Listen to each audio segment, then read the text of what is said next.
जय हिंद। एक बार फिर से स्वागत है इस नए वीडियो पे। इस वीडियो के माध्यम से जो जानकारी बता रहा हूँ, यह जानकारी ललित नारायण मिथिला विश्वविद्यालय के BA, BSc, BCom सेशन 2022 से 25 वाले कैंडिडेट, साथ में जो हमारे PG 4th सेमेस्टर वाले कैंडिडेट हैं जो अपने रिजल्ट का इंतजार कर रहे हैं। देखिए, आप लोगों को मैंने पिछले वीडियो में भी बताए थे कि आप लोगों के रिजल्ट को लेकर के जब धरना प्रदर्शन किया गया तो उसमें बताया जो गया था वो मैंने आप लोगों को पिछले वीडियो में बता दी है। हालांकि PG वाला को जो है नहीं बता पाए थे, लेकिन इस वीडियो के माध्यम से PG वाला को भी बताऊंगा। और जो हमारे UG वाले कैंडिडेट हैं जो यह सोच रहे होंगे कि क्या 30 जून से पहले हम लोग का रिजल्ट देखने को मिलेगा या नहीं, और जो हमारे PG वाले कैंडिडेट हैं उनका रिजल्ट को लेकर क्या अपडेट है वो भी मैं आप लोगों को बता रहा हूँ।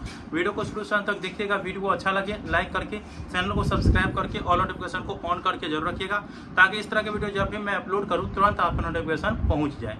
तो चलिए, मैं आप लोगों को सबसे पहले PG वाले कैंडिडेट जितने भी हैं उनको बता देता हूँ, क्योंकि UG वाले कैंडिडेट का जो डिस्कशन है थोड़ा ज़्यादा हो जाएगा, इसीलिए PG वाले को पहले बता देता हूँ। देखिए, जो भी 4th सेमेस्टर के रिजल्ट का इंतजार कर रहे हैं तो आपके रिजल्ट को लेकर के यह अपडेट है कि अगले महीना के प्रथम सप्ताह तक आप लोगों को रिजल्ट देखने को मिलेगा। ठीक है, जब मैंने कुणाल जी से बात किए थे तो उन्होंने बताया कि अगले महीना अर्थात जुलाई महीने के प्रथम सप्ताह तक आप लोगों को रिजल्ट देखने को मिलेगा। तो इतना आप लोग अभी याद रखेंगे। ठीक है, अब हम बात कर लेते हैं जो हमारे UG वाले हैं सेशन 2022 से 25 वाले, क्या 30 जून से पहले आप लोगों का रिजल्ट देखने को मिलेगा या नहीं।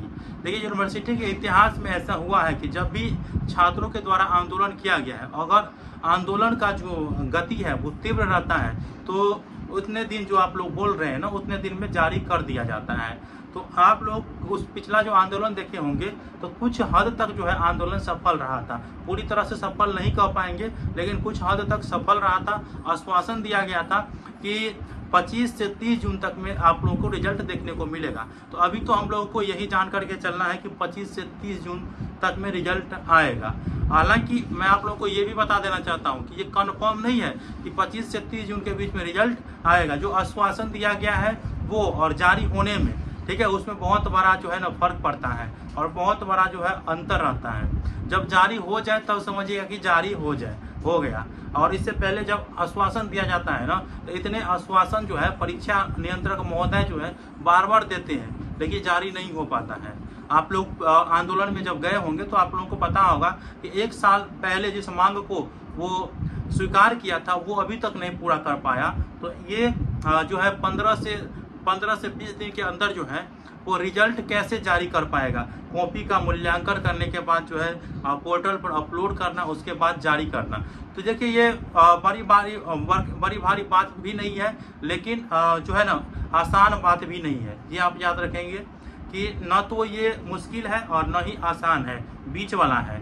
अगर इस पर रिजल्ट पर तुल जाए तो वो रिजल्ट जो है आपके कॉपी का मूल्यांकन होते होते 30 तारीख तक आप लोगों को रिजल्ट देखने को मिल जाएगा। फिलहाल अभी क्या करना है, तो अभी आप लोगों को वेट करना पड़ेगा। ठीक है, वेट करना पड़ेगा, क्योंकि जो आश्वासन दिया गया है अगर उस आश्वासन से पहले आंदोलन करेंगे तो फिर दिक्कत वाली बात है। आश्वासन दिया गया है कि 25 से 30 जून के बीच में रिजल्ट जारी करेंगे, तो देखते हैं कि 25 से 30 जून में रिजल्ट जारी होता है या नहीं होता है। इसके बाद अगर नहीं रिजल्ट जारी हुआ तो फिर आप लोगों को एक्टिव होना पड़ेगा और जोरदार तरह से आंदोलन करना पड़ेगा। ये 150 आदमी जाने से आंदोलन नहीं हो पाएगा, ये चीज़ याद रखेंगे। और हमारे टेलीग्राम ग्रुप और व्हाट्सएप ग्रुप में भी जुड़ जाइए। इस चैनल के अलावा चैनल को तो इम्पोर्टेंट है कि सब्सक्राइब करके रखिए। जो भी वीडियो आएगा आप लोग को सही और ऑथेंटिक इस वीडियो चैनल के माध्यम से बताया जाएगा। फिलहाल आप लोग चैनल को भी सब्सक्राइब कर लीजिए और टेलीग्राम ग्रुप और व्हाट्सएप ग्रुप का लिंक डिस्क्रिप्शन बॉक्स में दिया हूँ, उसमें भी जुड़ जाइए। आने वाले समय में जो भी अपडेट आएगा मैं आप लोग को बताने का प्रयास करूँगा। मिलते हैं अगले वीडियो में, तब तक के लिए धन्यवाद। जय हिंद, जय भारत।